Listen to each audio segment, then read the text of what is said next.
जब भी किसी साधना को सिद्ध करने की कोशिश करते हैं वो सफल नहीं हो पाती। इसकी मुख्य वजह आपका साबर मंत्र के नियम से वंचित होना है। आज आपको हर जगह साधना के बारे में जानकारी मिल जाएगी, लेकिन किसी साधना में किसी नियम का पालन करना है, किसी तरह की सावधानियां रखनी है, इसके बारे में साफ तौर पर कोई नहीं बताता है। पहले के समय में साधना जल्दी फलित होती थी क्योंकि जब गुरु की प्राप्ति सरल थी। आज के समय में गुरु का मिलना मुश्किल काम है क्योंकि ज्यादातर लोग गुरु के नाम पर ठगने का काम कर रहे हैं। आज हम इस वीडियो में मंत्र सिद्ध करने के 8 नियमों के बारे में जानने वाले हैं जो गृहस्थ साधक के लिए आवश्यक हैं। इनको जानने से पहले चैनल को सब्सक्राइब अवश्य कर ले, जिससे के साथ नए नए वीडियो आते रहते हैं। आइए चलिए शुरू करते हैं। अगर आप गृहस्थ जीवन में रहते हुए साधना करना चाहते हैं तो आपको साधक के दौरान रखी जाने वाली सावधानियां और साधना के नियम का पालन करना चाहिए। आज हम साधना को बगैर किसी नियम और सावधानी करते हैं और वो फलित नहीं होती है। इसकी वजह से हमें लगता है कि मंत्र शक्ति काम नहीं करती है, लेकिन आपको अभी तक किसी भी मंत्र की प्रचंड शक्ति के अनुभव न होने की वजह गलत साधना नहीं है, बल्कि नियमों का पालन न करना है।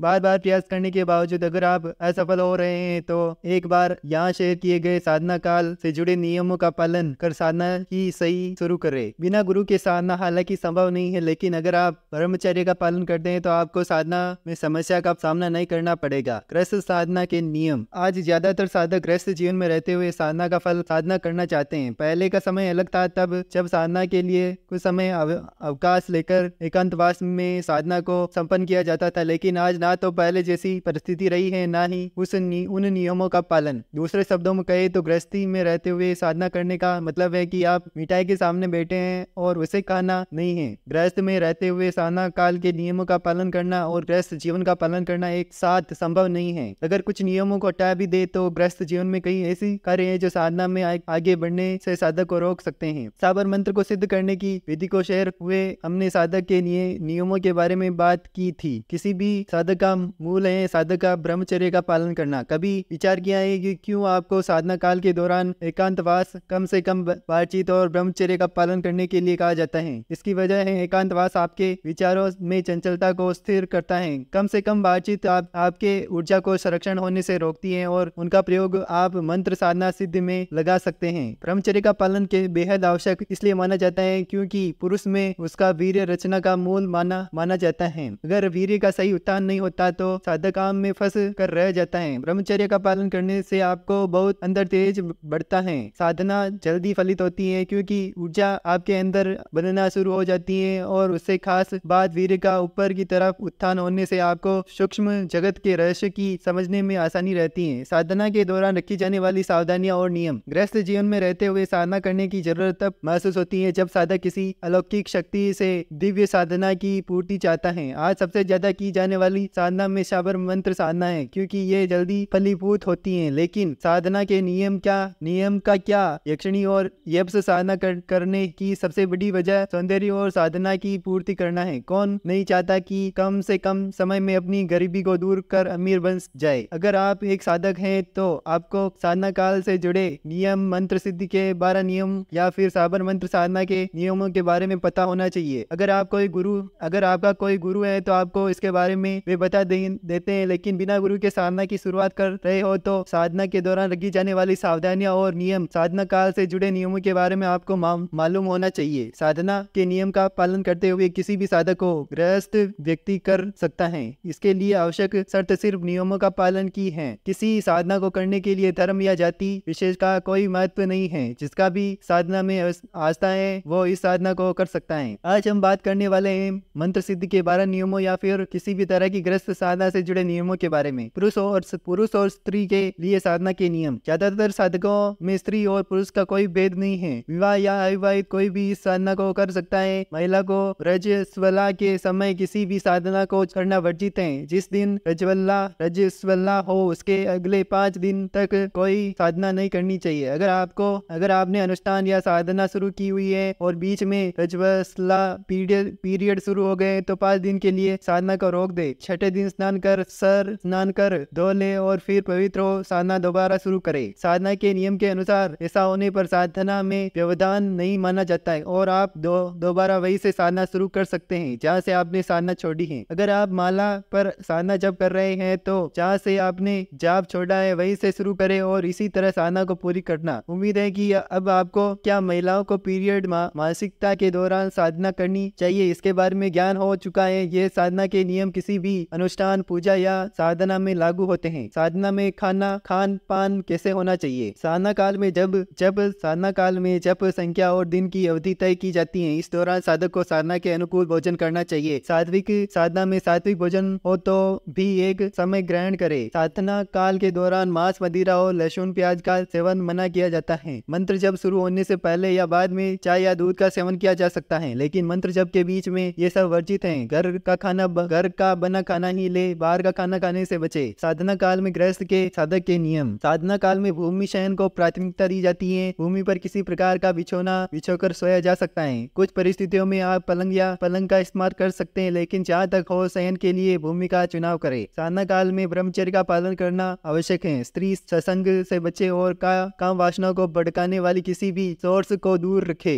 एकांत समय व्यतीत करे और आत्म मंथन करते रहे ताकि आपका मन न भटके। साधना से पहले स्नान करना आवश्यक है, लेकिन अगर आप सक्षम नहीं है तो पूरे शरीर को कपड़ा भिगोकर पहुँच ले। पेंट या निकल पहनकर साधना नहीं की जा सकती है। साधना के दौरान धोती का चयन करें। साधना के दौरान धोती के नीचे कच्छा पहनना निषेध है, इसलिए इस पर विशेष ध्यान दे। एक धोती को कमर के नीचे पहने और ओढ़ ले। अगर मौसम सर्दी का है तो कंबल ओढ़ सकते हैं। साधना के दौरान धोती हमेशा साफ और पवित्र होनी चाहिए। दैनिक कार्यों से जुड़ी साधना के नियम। साधना काल में शौर कर्म यानी सर और दाढ़ी के बाल नहीं कटवाने चाहिए। साधना काल के दौरान आप साबुन का प्रयोग कर सकते हैं, लेकिन इत्र का इस्तेमाल ना करें। अगर आप कहीं बाहर जा रहे हैं तो साधना के बाद आप जूते पहन कर जा सकते हैं। साधना काल के दौरान बाहरी कार्य को जितना हो सके कम से कम करें। अगर आप रात्रि में साधना कर रहे हैं तो दिन में नौकरी पर जा सकते हैं, लेकिन अगर हो सके तो साधना काल के दौरान अवकाश ही ले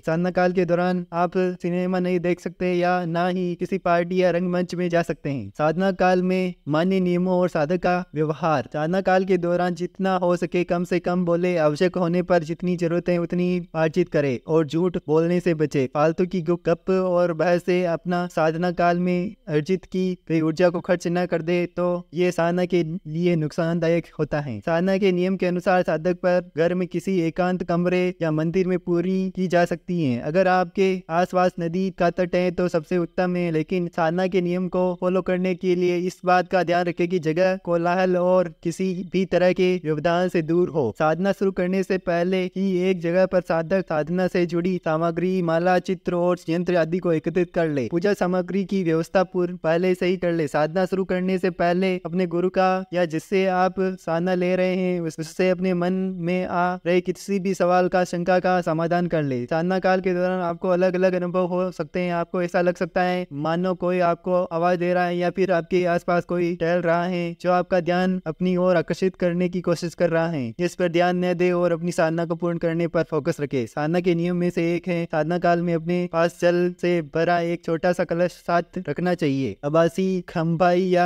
फिर अपमान वायु के निकलने पर अपने कानों से जल का स्पर्श करने से ये दोष निकट मिट जाता है। माला जपने के बीच में अगर लघु शंका लग रही है तो कर ले और फिर स्नान कर दूसरी धोती पहनकर दोबारा साधना शुरू करे। साधना और माला का नियम। साधना के दौरान साधक के हाथों में माला गिरनी नहीं चाहिए। अगर माला गिर रही है तो दोबारा मंत्र का जप शुरू से करे। माला का जप के बीच से टूटना और गिरना ये आपके जप में त्रुटि का संकेत है। अपने गुरु के से इस बारे में बात करे और आवश्यक निर्देश ले। बेहतर होगा कि माला जप के लिए गोमुखी का प्रयोग करे। गोमुखी किसी भी कपड़े की हो सकती है। अगर साधना में 100% सफलता चाहते हैं तो साधना के नियम का पालन करते हुए पूर्ण दीक्षा ले। दीक्षित व्यक्ति के साधना में सफल होने चांस बढ़ जाते हैं। साधना की शुरुआत में एक माला गुरु मंत्र की संपन्न करे और अपने गुरु से साधना को सफल बनाने के लिए निर्देश करे। फिर साधना जप शुरू करे। मंत्र जप के बीच कैसे भी परिस्थिति आ जाए उठना नहीं है। किसी से बातचीत के लिए संकेत का भी प्रयोग न करे। यदि ऐसी परिस्थिति आ जाती है तो साधना में से उठे स्नान करे और फिर दोबारा साधना की शुरुआत करे। करें। जिस साधना को करने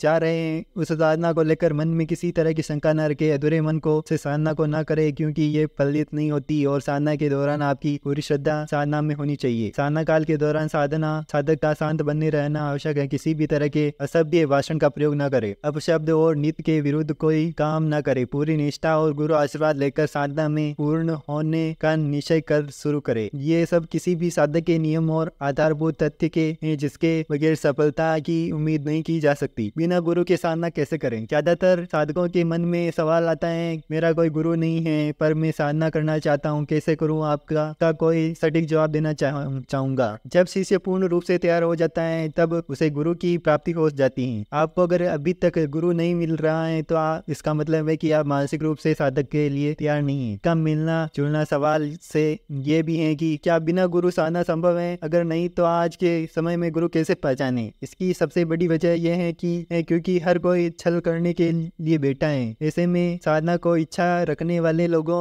कैसे साधक साधना कर रहे, ये सबसे बड़ी शंका मन में चलती रहती है। इसकी सबसे बड़ी वजह साधक को साधना के नियम के बारे में मालूम न होना है। बिना गुरु के साधना संभव नहीं होती, क्योंकि आध्यात्मिक रहस्य और अनुभवों को समझने की शक्ति सामान्य स्तर के इंसान में विकसित नहीं होती। अगर आप त्राटक साधना का ध्यान या अभ्यास लंबे समय से कर रहे हैं तो आपको सूक्ष्म जगत के रहस्य की अनुभूति होनी शुरू हो जाती है। ऐसे में आपको गुरु की प्राप्ति आसान हो जाती है। साधना की शुरुआत कैसे करें? अगर आप साधना करने जा रहे हैं तो साधना के नियमों का पालन करने के साथ स्टेप का भी ध्यान रखें। साधना की शुरुआत प्रार्थना से की जाती है। गुरु पूजा और निवेदन करने के बाद कुछ देर ध्यान अपनी सांसों पर लगाए और अपने मन को शांत करने की कोशिश करें। साधना के नियमों का पालन करने के साथ साथ इसका सबसे बड़ा फायदा यह है कि ये आपके तनाव को दूर करता है, जिसकी वजह से आपको ध्यान के दौरान एकाग्रता रहने में आसानी रहती है। विचार शून्यता की आवश्यकता को सूक्ष्म जगत से जोड़ती है, इसलिए साधना में सफलता के चांस बढ़ जाते हैं। अगर आप इन बातों का ध्यान रखते हैं तो आप भी साधना की सही शुरुआत करते हुए बिना गुरु के भी साधना को संपन्न कर सकते हैं। साधना के नियम और सावधानी, क्या